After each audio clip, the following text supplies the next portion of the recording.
सबसे पहले तो मैं तुम्हें ये कहना चाहती हूँ कि मुझे तुम्हारा चेहरा भी देखना पसंद नहीं है। इतना ही नहीं, मेरे दिल से, मेरी यादों से तुम कब का जा चुके हो। तुम कौन हो मैं ये तक भूल चुकी हूँ। मैं तुम्हें देखना नहीं चाहती, इसलिए मैं तुम्हारी तरफ अपना मुँह भी नहीं कर रही हूँ। मेरे मन में सिर्फ दर्द और गुस्सा भरा पड़ा है। फिर भी मैं यहाँ तुमसे बात करने आई हूँ। बोलो, यहाँ क्यों आए हो? क्या प्लान बनाया है तुमने? 8 साल पहले जो कुछ भी हुआ वो भूलकर अपनी यादों से निकालकर जीने की कोशिश कर रही हूँ। मैं अपनी बेटी के साथ आराम से जी रही हूँ। अब वही मेरे लिए सब कुछ है। मेरी बेटी बहुत बड़ी डांसर बनना चाहती है और अब बस यही मेरा लक्ष्य है कि मैं उसे एक बहुत बड़ी डांसर बनते हुए देखूं। अगर हमारी जिंदगी खराब करने आए हो तो तुम्हारा प्लान कामयाब नहीं होगा। दूसरों का सुख, उनकी शांति छीन लेना, बस यही तुम्हारा काम है। यही करने आए हो। नंदिनी प्लीज, मैंने किसी को परेशान नहीं किया, न ही किसी को दुख दिया है। समझने की कोशिश करो। तुमने अपनों को खो दिया और आज इस सिचुएशन में हूँ ये जानकर मुझे बहुत दुख हो रहा है। तुम्हारी फिक्र करता हूँ, इसलिए तुमसे मिलने के लिए मैं यहाँ पर आया हूँ। प्लीज नंदिनी, गलत मत समझना मुझे। ओह, तो मैं इस दुनिया में अकेली हूँ ये सोचकर आए हो तुम? मुझ पर दया दिखाने की जरूरत नहीं, मैं अकेली ही ठीक हूँ। इतने सालों से तो तुम यहाँ नहीं आए, जरूर कुछ सोचकर यहाँ आए हो। इतने सालों से तुम्हें मेरी कभी फिक्र नहीं हुई, आज अचानक कैसे हो गई? जरूर कोई बड़ा सा प्लान बनाकर आए हो यहाँ, मैं अच्छे से जानती हूँ। यहाँ देखो, इस मंगलसूत्र को मैंने आज तक क्यों पहना है पता है तुम्हें? वो इसलिए ताकि कोई मुझे बुरी नजर से ना देखे। इस समाज में ऐसे बहुत से आदमी हैं जो औरतों से झूठे वादे करते हैं। तुम्हारा पति नहीं है तो क्या हुआ, मैं तुम्हें संभालूंगा। और पता है, ऐसे मर्दों की इस दुनिया में कमी नहीं है। इसलिए आस पड़ोस में या जहाँ काम करती हूँ उस ऑफिस में मैं ये कहती हूँ कि मेरा पति अभी भी जिंदा है और इसलिए मैं ये मंगलसूत्र पहन कर घूमती हूँ। मेरे पति की मौत के बारे में यहाँ मैंने आज तक किसी को भी नहीं बताया। देखो, मैं तुम्हारे सामने हाथ जोड़ती हूँ, कोई हमारे रिश्ते को गलत समझे उससे पहले चले जाओ। मेरी बेटी भी वहाँ खड़ी है और देख रही है। यकीन नहीं होता? वो देखो वहाँ है। सोच रही होगी कि मेरी मम्मी तो कभी किसी से भी गुस्से में ऐसे बात नहीं करती है, तो फिर आज क्यों कर रही है? पता नहीं क्या सोच रही होगी। उसने पूछ लिया तो? अभी जाते वक्त अगर उसने पूछ लिया कि मम्मी वो कौन था, आप गुस्सा क्यों कर रही थी, तब मैं उसे क्या जवाब दूंगी तुम ही बताओ। इसलिए बोल रही हूँ, प्लीज यहाँ से जाओ। मेरी लाइफ में और प्रॉब्लम्स क्रिएट मत करो। तुम्हारा चेहरा भी नहीं देखना चाहती, जाओ। तुम्हारा गुस्सा आखिर शांत नहीं हुआ? नहीं, वो गुस्सा कभी शांत नहीं होगा। अब मुझे और गुस्सा मत दिलाओ और जाओ। तुम्हें परेशान करने का मेरा कोई इरादा नहीं है। हाँ। बस तुमसे इतना कहना है कि अगर तुम्हें यही लगता है कि मैंने गलती की है तो मैं तुम्हें कैसे यकीन दिला सकता हूँ। काश तुमने एक फोन ही किया होता। लेकिन सच तो ये है नंदिनी कि मैंने कोई गलती नहीं की और मैं इसे एक दिन प्रूफ जरूर करूंगा। यही तो मैं कह रही थी कि तुम यहाँ जरूर कोई बड़ा प्लान बनाकर आए हो। हम यहाँ चाहे कितनी भी बात कर लें, हमारा सिर्फ टाइम वेस्ट ही होगा और कोई फायदा नहीं होने वाला। वैसे भी बात करने को कुछ बचा नहीं है। हाँ, मैं ऑफिस के लिए लेट हो रही हूँ। मेरी बेटी को भी स्कूल जाना है, वो भी बहुत लेट हो चुकी है। अब तुम चाहे कितनी भी कोशिश कर लो पर मेरा यही जवाब होगा। और अगर कभी गलती से भी तुम मेरे सामने आ गए ना तो देख लेना, तुम पर बलात्कार का केस करके तुम्हें जेल भिजवा दूंगी। फिर जेल में सड़ते रहना। और वैसे भी तुम जैसे लोग बाहर रहे उससे अच्छा है जेल में रहे। Goodbye.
इस तरह जो खून और अपराध मैंने नहीं किए, उसके लिए भी मुझे न्यायालय ने सजा दी। मुझे यहाँ पर आए हुए 8 साल हो गए। आज 15 अगस्त है, स्वतंत्रता का दिन है। स्वतंत्रता के नाम पर आज 150 कैदियों को रिहा किया जा रहा है और उनमें से एक मैं भी हूँ। 4 दीवारों के बीच 8 साल गुजारने के बाद आज इस पिंजरे का दरवाजा खुल रहा है। इतने साल अंधेरे में गुजारने के बाद अब एक रोशनी मुझे दिखाई दे रही है।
हे ईशान, 8 साल के बाद जेल से आया है तू। तुझे खुश रहना चाहिए यार। ऐसा चेहरा क्यों लटका रखा है तूने? जब तुझे ऐसा ही रहना था तो जेल से बाहर क्यों आया तू? मेरे जैसा आदमी अंदर रहे या बाहर रहे कोई फर्क नहीं पड़ता। चार्ली सब एक सा लगता है मुझे। यार तू ऐसी बातें क्यों कर रहा है? ये दुनिया बहुत खूबसूरत है, तुझे हर पल जीना चाहिए यार। आगे तुझे क्या करना है सोचा है तूने? देख, मैंने एक कंपनी ओपन की है, तू उसमें ज्वाइन कर ले। पार्टनर बन के यार, ओके? नंदिनी कैसी है? ठीक तो है ना वो? बोलना चार्ली। वो ए चार्ली, एक बार कहते कि वो ठीक है, बस इतना बोल दे। सच बता मुझे। जो बीत गया उसके बारे में क्यों बात कर रहा है शांत? इतना कुछ होने के बाद भी तू अभी भी... तू मेरा बहुत अच्छा दोस्त है इसलिए समझा रहा हूं। अगर हम सही रहेंगे तो हमारे पीछे बहुत लोग आएंगे। अगर गिर गए तो कोई नहीं आएगा। हमें अच्छे से अपने लिए जीना होगा यार। मेरी जिंदगी तो कब की खत्म हो गई है। मुझे अब किसी चीज की फिक्र नहीं है, कोई फर्क नहीं पड़ता। बस एक बार बोल दे कि नंदिनी अच्छी है। बोलना यार, कैसी है वो, बताना।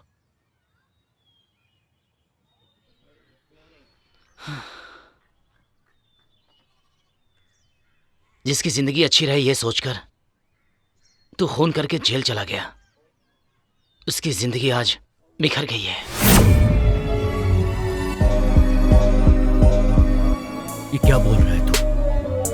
ये सच है यार। नंदिनी की जिंदगी बहुत अच्छे से चल रही थी। लगता है विधि को उसका अच्छे से रहना पसंद नहीं आया।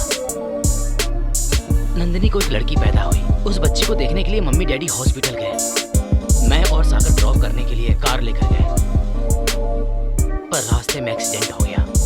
तीनों स्पॉट पे मर गए यार। एक ही दिन में नंदिनी ने सब कुछ खो दिया यार। वो हमेशा के लिए अकेली हो गई। उस बच्चे की हंसी देखकर अपने दर्द को भुलाने की कोशिश की उसने।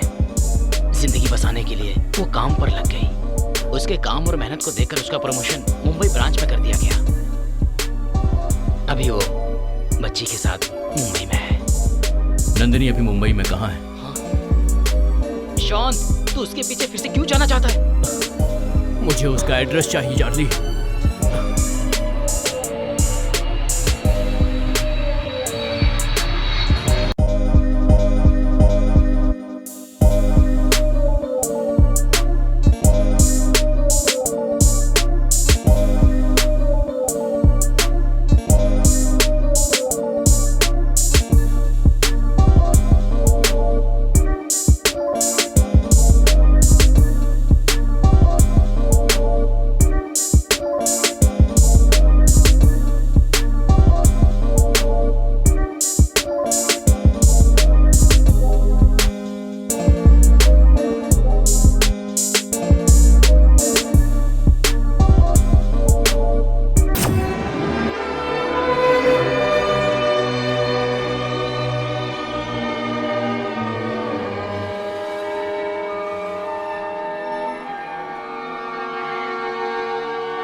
सबसे पहले तो मैं तुम्हें ये कहना चाहती हूँ कि मुझे तुम्हारा चेहरा भी देखना पसंद नहीं है। इतना ही नहीं, मेरे दिल से, मेरी यादों से तुम कब का जा चुके हो। तुम कौन हो मैं ये तक भूल चुकी हूँ। मैं तुम्हें देखना नहीं चाहती, इसलिए मैं तुम्हारी तरफ अपना मुंह भी नहीं कर रही हूँ। मेरे मन में सिर्फ दर्द और गुस्सा भरा पड़ा है।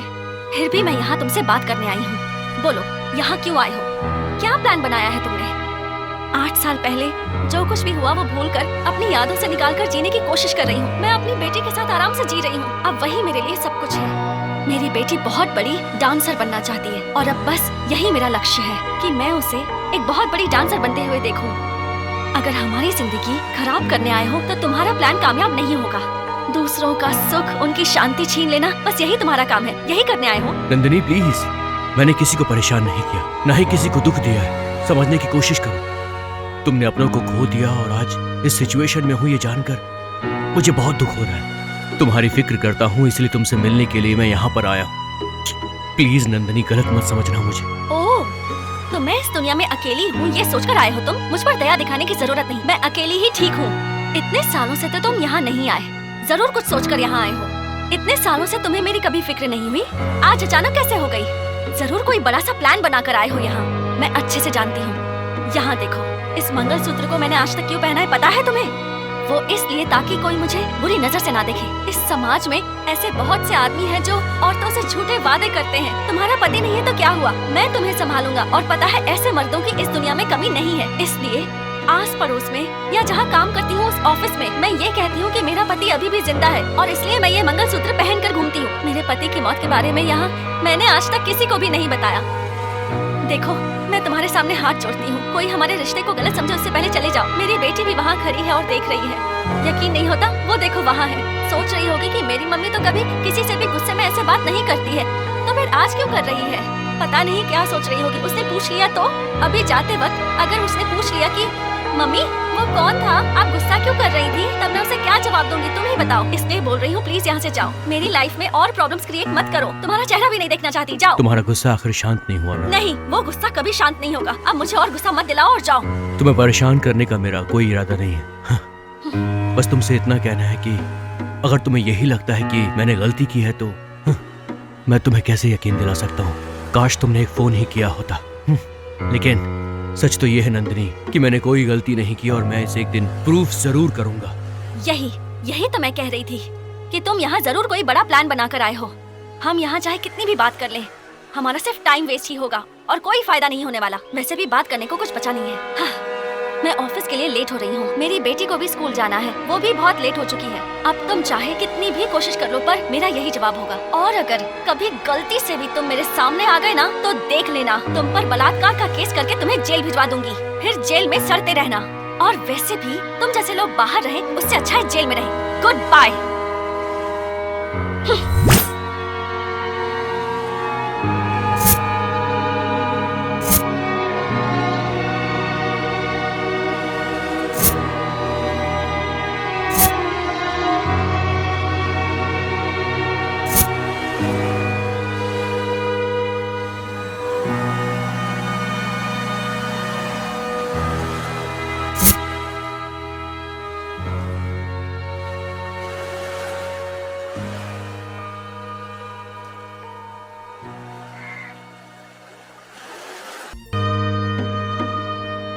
स्कूल पहुंच गए।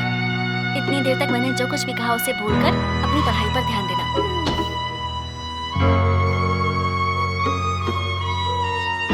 ओके स्वीटी, शाम में पिक करने आती हूँ। Okay okay, bye.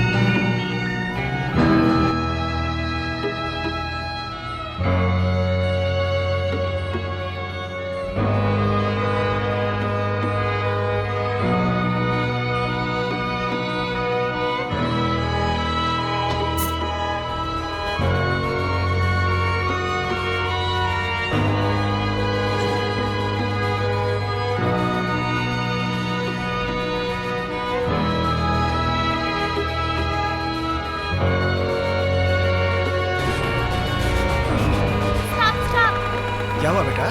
मुझे आगे तक ड्रॉप कर देंगे? हाँ बेटा, आजा आजा आजा। Thanks uncle. आराम से।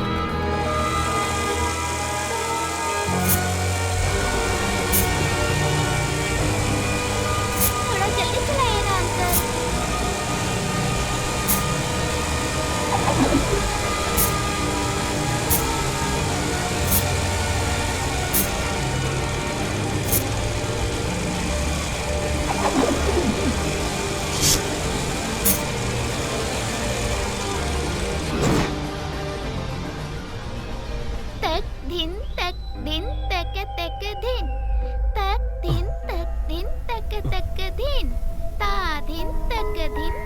ये तो नंदिनी की बेटी है, तक दिन तक दिन तक तक लेकिन ये यहाँ पर आखिर क्या कर रही है? दिन तक तक दिन ता दिन देखता हूँ। तक तक दिन तक दिन तक दिन तक तक तक दिन ता दिन तक हेलो बेटा।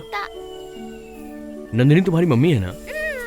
ये बताओ, क्लास छोड़कर यहाँ पर क्यों आई हो? तुम्हें यहाँ कौन लेकर आया? अरे अंकल, आपने जो पूछा है उसका जवाब मैं बाद में दूंगी। अभी जो मैं पूछ रही हूँ उसका आंसर आप दीजिए। बताओ, क्या आंसर देना है मुझे? अच्छा बताओ, तुम्हारा क्वेश्चन क्या है, जरा बताओ मुझे। अंकल, आप कौन हो? आपका मेरी मम्मी के साथ क्या रिलेशन है? मेरी मम्मी आप पे गुस्सा क्यों कर रही थी? अपनी मम्मी को मैंने किसी के ऊपर इतना गुस्सा करते हुए कभी नहीं देखा, लेकिन